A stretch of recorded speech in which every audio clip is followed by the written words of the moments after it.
There is this advice about quitting smoking that says, quit smoking to save money. And what I want to say in this video is this advice is extremely shallow. Usually it comes from non-smokers talking from a pedestal or smokers avoiding the real truth that cigarettes are not just an expense, they are a crutch for their daily lives. And basically money here doesn't play any role in how much you smoke or not. And in this video, what I want to talk about is why this quit smoking to make more money doesn't work. And before we get into it, look, I'll be honest. Sometimes I disappear because I get burned out, frustrated, and tired of pushing. But then I read comments from people who actually understand this fight, and it reminds me why I started this thing in the first place. Because there was no one like me showing me the way when I was quitting cigarettes before. Okay, so if this video helps you, subscribe and help me grow this channel and help me keep showing up. Okay? Your support doesn't just grow the channel, it makes it harder for me to quit on this mission. Let's just get right into it and start with the money myth on smoking. Let's start with the smoking behavior first. Okay?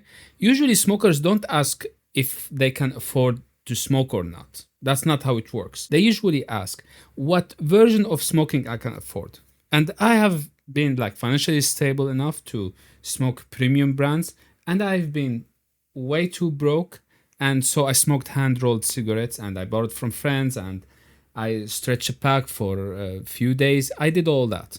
Okay? So in a sense, the addiction adjusts the budget, not the other way around. You adjust what you can afford.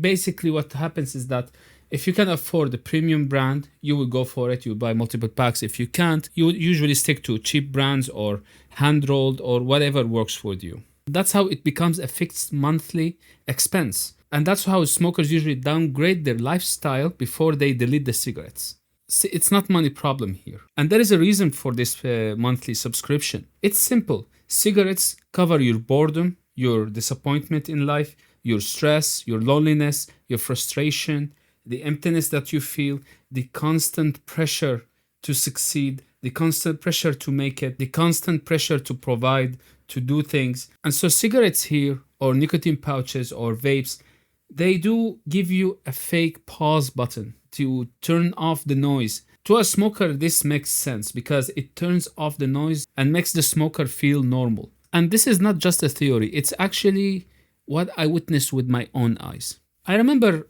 back when I was working in my father's market, there was this guy, right? He was 19, 20, something like that. And this guy was coming with his mother. His clothes are bad. He smells bad. He just came from like really exhausting work, like 14 hours shift or something like that. And he lost his father in war and a lot going on here. All right. So he has two choices with this little money that he has. He can either buy cigarettes to get through a few days, or he can buy some tea for the whole week, right?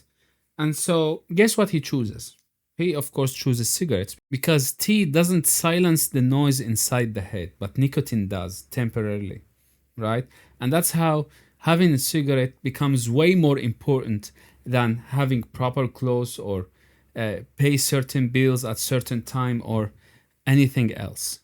Turning off the noise inside matters way more. And that's why financials are extremely overlooked here. While on paper it looks like stupid financial decision, it makes sense for the smoker because it's an emotional expense. It turns off the sound of disappointment in life. And because smoking is physical, it's extremely close to the body. Not like money. Honestly, saving money is too weak against withdrawal. Like usually money is just number, paper, it's abstract. Yes, you can feel some power when you like purchase good stuff with it, right?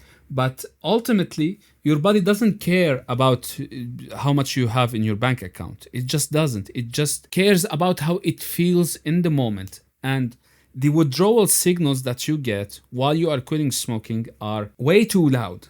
Way louder than any money you can save. And it explains why people, despite their financial background, despite their social background, what they are doing currently, they fail short in the first month because the first month is the most intense. It's just way too hard to handle, whether you have money or not. Even when you know smoking is expensive on your health and on your financials, you will still do it because that's how your body learned to regulate.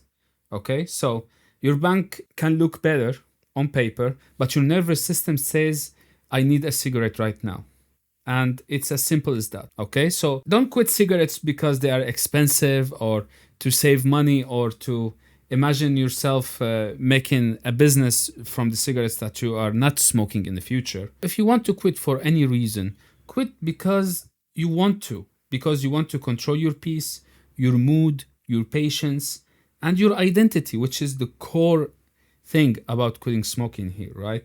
It activates the domino effect that leads you to a better health, to better financials. It just becomes a bonus on top of the main thing that you did, which is to quit the worst habit that you can have for your daily life. That's it for me in this video. Stay safe and see you on the next one.